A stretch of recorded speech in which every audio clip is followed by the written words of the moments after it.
ఇప్పుడు ఎక్కడ చూసినా కూడా చావా సినిమా ట్రెండ్ నడుస్తుంది. సో సంభాజీ మహారాజు, శివాజీ మహారాజు అయితే ఇలాంటి క్యారెక్టర్లు మన టాలీవుడ్ లో ఎవరు చేస్తే బాగుంటుందని అందరికీ కూడా క్వశ్చన్ అవుతుంది అనమాట. మీ అభిప్రాయం ఏంటి? నేను వేరే ఫ్యాన్ అభిమానినైనా సరే లైక్ ఒక ఛత్రపతి శివాజీ లాగా అట్లా చేయాలి అని అంటే కంపల్సరీ లైక్ ఆ ఫేస్ కట్, ఆ లుక్ అయినా సరే, ఐస్ అయినా సరే, లైక్ ఒక విజన్ ఉంటుంది ఐస్లో. అది దేని గురించి మాట్లాడుతున్నా అంటే మన రామ్ చరణ్ గురించి మాట్లాడుతున్నా. కంపల్సరీ ఒక పర్ఫెక్ట్ లుక్స్తోని, లేకపోతే ఆ బియర్డ్ అయినా సరే, లైక్ బాడీ షేప్ అయినా సరే, కంపల్సరీ ఛత్రపతి శివాజీ లాగా ఎవరైనా చెయ్యగలుగుతారని అంటే అది మన తెలుగు టాలీవుడ్ ఇండస్ట్రీలో అయినా సరే, బయట అయినా సరే, ఒక యష్ అయినా సరే, ఒక రామ్ చరణ్ అయినా సరే చెప్పవచ్చు.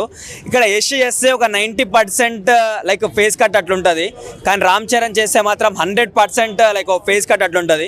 కొన్ని వీడియోలలో చూసినా మనం మార్ఫింగ్ లాగా లైక్ ఏదైతే రామ్ చరణ్ని లైక్ పెట్టారో లైక్ ఆ ఫేస్ కట్లో ఎగ్జాక్ట్లీ మేము అసలు కనుక్కోలేకపోయినాం ఆ ఛత్రపతి శివాజీ లేకపోతే రామ్ చరణ్ అని చెప్పేసి. కొంతమంది ప్రభాస్ గారు బాగుంటారు, మహేష్ బాబు గారు బాగుంటారు అన్నారు. మరి దానికి ఏమంటారు? వాళ్ళు కూడా చేస్తే లైక్ పాత్రకి ప్రాణం పోస్తారు, కానీ అంతకన్నా ఎక్కువ అని అంటే చూడండి అన్న, లైక్ అందరు పెద్ద హీరోలే, నేను కాదనట్లేదు. కాకపోతే ఇక్కడ కావాల్సింది మనకి ఫేస్ అనేది మ్యాచింగ్ కావాలి. అది అట్లా కావాల్సిందని అంటే కంపల్సరీ అది రామ్ చరణే. నేను ఇప్పుడు వేరే హీరో అభిమాని నేను, అయినా సరే రామ్ చరణ్ గురించి చెప్తున్నానంటే ఛత్రపతి శివాజీ అని అంటే ఆయన రియల్ హీరో.